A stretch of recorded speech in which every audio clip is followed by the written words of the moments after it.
Hello students, class 6 बच्चों, आज हम आपका मिड टर्म स्टार्ट हो रहा है। आपको पता है अब आज मैं आपको इसमें ज्योग्राफी में हमने चैप्टर नंबर 1 और 2 प्री मिड में रीड कर लिया था। ठीक है बच्चों, आज हम ज्योग्राफी का चैप्टर नंबर 3 रीड करेंगे। ये भी आपका मिड टर्म में आना है बच्चों।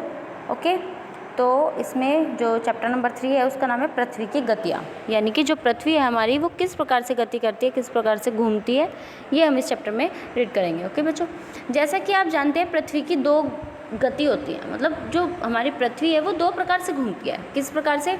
एक तो परिक्रमण कहलाती है और एक परिभ्रमण कहलाती है। मीन्स क्या है? एक तो पृथ्वी का अपने अक्ष पर घूमना, जैसे कि ये पृथ्वी है, ठीक है, इसके गोल गोल ऐसे घूमना, ये क्या हो गया? पृथ्वी का घूमना। ठीक है, अब एक पृथ्वी का अपने ही अक्ष पे ऐसे ऐसे ऐसे ऐसे ऐसे ऐसे सूर्य के चक्कर लगाना, वो क्या कहलाती है बच्चों? ये गति होती है। यानी कि 2 टाइप की जो पृथ्वी की गति होती है, अब हम इनके बारे में पढ़ेंगे। घूर्णन एवं परिक्रमण पृथ्वी की 2 गतियाँ मुख्यतः हैं। पृथ्वी का अपने अक्ष पर घूमना, पृथ्वी का अपने ही अक्ष पर घूमना, यानी कि ऐसे एक चक्कर लगाना, वो क्या हो गया बच्चों? घूर्णन कहलाता है। उसके बाद सूर्य के चारों ओर स्थिर कक्षा में पृथ्वी का गति को परिक्रमण कहते हैं। यानी कि जैसे ये सूर्य होगा, सूर्य है, सूर्य के चारों ओर जब पृथ्वी ऐसे ऐसे गोल गोल घूम के जब चक्कर लगाती है वो कहलाता है बच्चों परिक्रमण। क्या कहलाता है? ध्यान से समझेंगे, ये हो गया परिक्रमण। और जो ये पूरा अपना एक गोल चक्कर हुआ, जो अपना ये गोल चक्कर हुआ वो तो हुआ घूर्णन, और जो ये पूरा सूर्य के चारों ओर चक्कर हुआ गोल वो कहलाता है परिक्रमण। ठीक है बच्चों, अब एक बात और इसमें ध्यान से समझेंगे, जो ये एक गोल चक्कर है बच्चों, जो ये गोल चक्कर है पृथ्वी का अपने अक्ष पर घूमना, उसके कारण तो दिन और रात होते हैं, लेकिन पृथ्वी का सूर्य के पूरे गोल चक्कर लगाना ऐसे, ठीक है, ऐसे घूम घूम के पूरा सूर्य के चारों ओर चक्कर लगाना, उसके कारण क्या होते हैं बच्चों? साल बदलते हैं, यानी कि एक साल में पूरा होता है वो। ओके, ध्यान से समझेंगे। फिर आगे हम बात करते हैं, पृथ्वी का अक्ष एक काल्पनिक रेखा है। पृथ्वी पे सारी काल्पनिक रेखाएं हैं जो इसके कक्षीय सतह के 66.5 डिग्री का कोण बनाती है। ये बना रही है। वह समतल जो कक्ष के द्वारा बनाया जाता है उसे कक्षीय समतल कहते हैं। पृथ्वी सूर्य से प्रकाश प्राप्त करती है। आपको पता है हमारी पृथ्वी किसके कारण चमकती है? सूर्य के प्रकाश के। पृथ्वी का आकार गोल के समान है, इसलिए एक समय में सिर्फ इसके आधे भाग पर ही सूर्य की रोशनी प्राप्त होती है। सूर्य की ओर वाले भाग, जो सूर्य की तरफ भाग होता है, मान लीजिए यहाँ पे सूर्य बच्चों, ये सूर्य निकल रहा है, आपको पता है ये सूर्य निकल रहा है। अभी हमारी पृथ्वी हो गई पूरी, देखो इसकी यहाँ पे काल्पनिक रेखा बताई गई है, ऐसे है काल्पनिक रेखा, क्योंकि वो गोल ऐसे दिखाया गया है, ये गोल ऐसे दिखाया गया है बच्चों, इसमें काल्पनिक रेखाएं हैं। तो इसकी क्या हो रही है? ये सूरज है, इसकी जो किरणें पड़ रही हैं वो इस वाले पार्ट पे पड़ रही हैं, इसके आधे पार्ट पे पड़ रही हैं। तो जिस पार्ट पे पड़ रही है वहाँ तो होगा दिन, क्या होगा बच्चों? दिन होगा। और जो ये आधा अप्रकाशित भाग है, यानी कि जहाँ पर सूर्य का प्रकाश नहीं पड़ रहा है, वहाँ पर क्या होगी? नाइट, यानी कि रात। ओके बच्चों, याद रखेंगे। पृथ्वी सूर्य से प्रकाश प्राप्त करती है। पृथ्वी गोल एक आकार गोल के समान है, इसलिए एक समय में सिर्फ एक भाग, आधे भाग पर ही सूर्य की प्राप्ति होती है। सूर्य के ओर वाले भाग में दिन होता है, जबकि दूसरे वाले भाग सूर्य से दूर होता है, वहाँ रात होती है। ओके, समझ में आ गया? ग्लोब पर वह वृत्त जो दिन और तथा रात को विभाजित करता है उसे क्या कहते हैं? प्रदीप्त वृत्त कहते हैं। क्या कहते हैं बच्चों? प्रदीप्त वृत्त कहते हैं। यह वृत्त अक्ष के साथ नहीं मिलता। पृथ्वी अपने अक्ष पर एक चक्कर पूरा करने में 24 घंटे लेती है।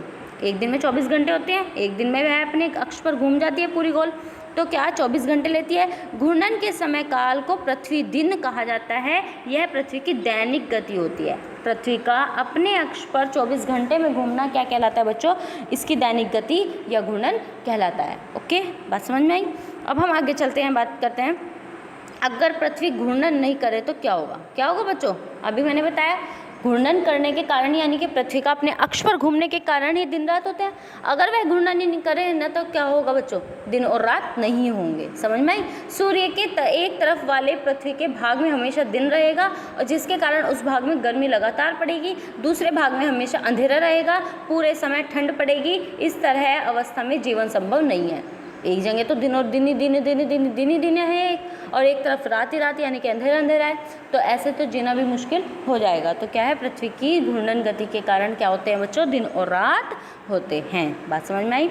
अब हम नेक्स्ट की बात करते हैं, पृथ्वी की दूसरी गति जो सूर्य के चारों ओर, ये सूर्य है बच्चों, इसके जो चारों ओर चक्कर ऐसे लगाती है ये, तो ये क्या कहलाती है, पृथ्वी की परिक्रमण गति कहलाती है। क्या कहलाती है बच्चों, पृथ्वी की परिक्रमण गति कहलाती है। पृथ्वी एक वर्ष या 365 सही 1/4 दिन में सूर्य का एक चक्कर लगाती है। हम लोग एक वर्ष 365 दिन का मनाते हैं तथा सुविधा के लिए 6 घंटे को इसमें नहीं जोड़ते हैं। ठीक है बच्चों, अब हम आगे बात करते हैं। 4 वर्षों में प्रत्येक वर्ष के बचे हुए 6 घंटे मिलकर, देखो बच्चों क्या होता है, एक साल में आपको पता है 365 दिन होते हैं, लेकिन जिस ईयर लीप ईयर्स होता है, लीप ईयर जिस ईयर होता है तो उसमें कितने हो जाते हैं, 366 डेज हो जाते हैं ना। 4 वर्षों में प्रत्येक वर्ष के 6 घंटे मिलकर एक दिन यानी कि 24 घंटे के बराबर हो जाता है। इसके अतिरिक्त दिन को फरवरी महीने में जोड़ दिया जाता है। इस प्रकार प्रत्येक चौथे वर्ष क्या मनाया जाता है, फरवरी 28 के बदले 29 की हो जाती है। आपको पता है ऐसा वर्ष जिसमें 366 दिन होते हैं उसे क्या कहा जाता है, लीप वर्ष कहा जाता है। ठीक है, फिर है पृथ्वी दीर्घ वृत्ताकार पथ पर सूर्य के चारों ओर चक्कर लगाती है। अगर हम पृथ्वी की बात करें चक्कर लगाने के सूर्य के चारों ओर, तो कैसे पथ पर लगाती है, दीर्घ वृत्ताकार पथ पर। ठीक है, ध्यान दीजिए कि पृथ्वी पूरे कक्ष में एक ही दिशा में झुकी हुई है, 23.5 डिग्री झुकी हुई है। सामान्यतः एक वर्ष को गर्मी, सर्दी, वसंत, शरद ऋतुओं में बांटा जाता है।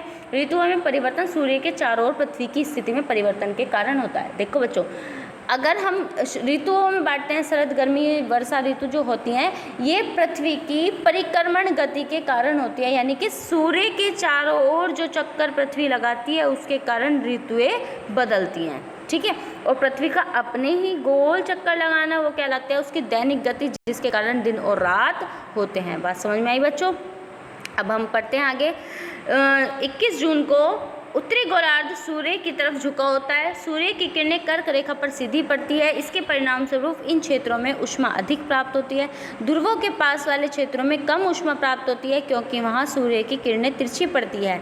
उत्तर ध्रुव सूर्य की तरफ झुकाव होता है तथा उत्तरी ध्रुव रेखा के बाद वाले भागों पर लगभग 6 महीने तक लगातार दिन रहता है। चूँकि उत्तरी गोलार्ध के बहुत बड़े भाग में सूर्य की रोशनी प्राप्त होती है, इसलिए विषुवत वृत्त के उत्तरी भाग में गर्मी का मौसम होता है। 21 जून को इन क्षेत्रों में सबसे लंबा दिन एवं सबसे छोटी रात होती है। पृथ्वी की इस अवस्था को क्या कहते हैं, उत्तर आयनात, क्योंकि उत्तर की तरफ झुक जाती है तो क्या कहलाती है, उत्तर आयनात कहलाती है ये वाली स्थिति। ओके, फिर हम बात करते हैं 22 दिसंबर को दक्षिण ध्रुव के सूर्य की ओर झुके होने के कारण मकर रेखा पर सूर्य की किरणें सीधी पड़ती हैं। चूँकि सूर्य की किरणें मकर रेखा पर लंबवत पड़ती हैं, इसलिए दक्षिणी गोलार्ध के बहुत बड़े भाग में प्रकाश प्राप्त होता है। इसलिए दक्षिण गोलार्ध में लंबे दिन तथा छोटी रातें वाली ग्रीष्म ऋतु होती है। इसके ठीक विपरीत स्थिति उत्तरी गोलार्ध में होती है। पृथ्वी की इस अवस्था को दक्षिण आयनात कहा जाता है। ओके बच्चों, क्या आप जानते हैं कि ऑस्ट्रेलिया में ग्रीष्म ऋतु में क्रिसमस पर्व मनाया जाता है, जबकि हमारे यहाँ सर्दियों में यह मनाया जाता है। ओके, अब हम बात करते हैं 21 मार्च व 23 सितंबर को सूर्य की किरणें विषुवत वृत्त पर सीधी पड़ती हैं। इस अवस्था में कोई भी ध्रुव सूर्य की ओर झुका हुआ नहीं होता है, इसलिए पूरी पृथ्वी पर रात दिन बराबर होते हैं। इसे विषुव कहा जाता है। ओके, नेक्स्ट की बात करते हैं। 23 सितंबर को उत्तरी गोलार्ध में शरद ऋतु होती है, जबकि दक्षिणी गोलार्ध में वसंत ऋतु होती है। 21 मार्च को स्थिति इसके विपरीत होती है, जब उत्तरी गोलार्ध में वसंत ऋतु तथा दक्षिण गोलार्ध में शरद ऋतु होती है। इस प्रकार स्पष्ट है कि पृथ्वी के घूर्णन एवं परिक्रमण के कारण दिन और रात तथा ऋतुएं परिवर्तन होता है। कि बच्चों, सभी बच्चे इस चैप्टर की अच्छे से रीडिंग करेंगे, इसको याद करेंगे। Thank you, have a nice day.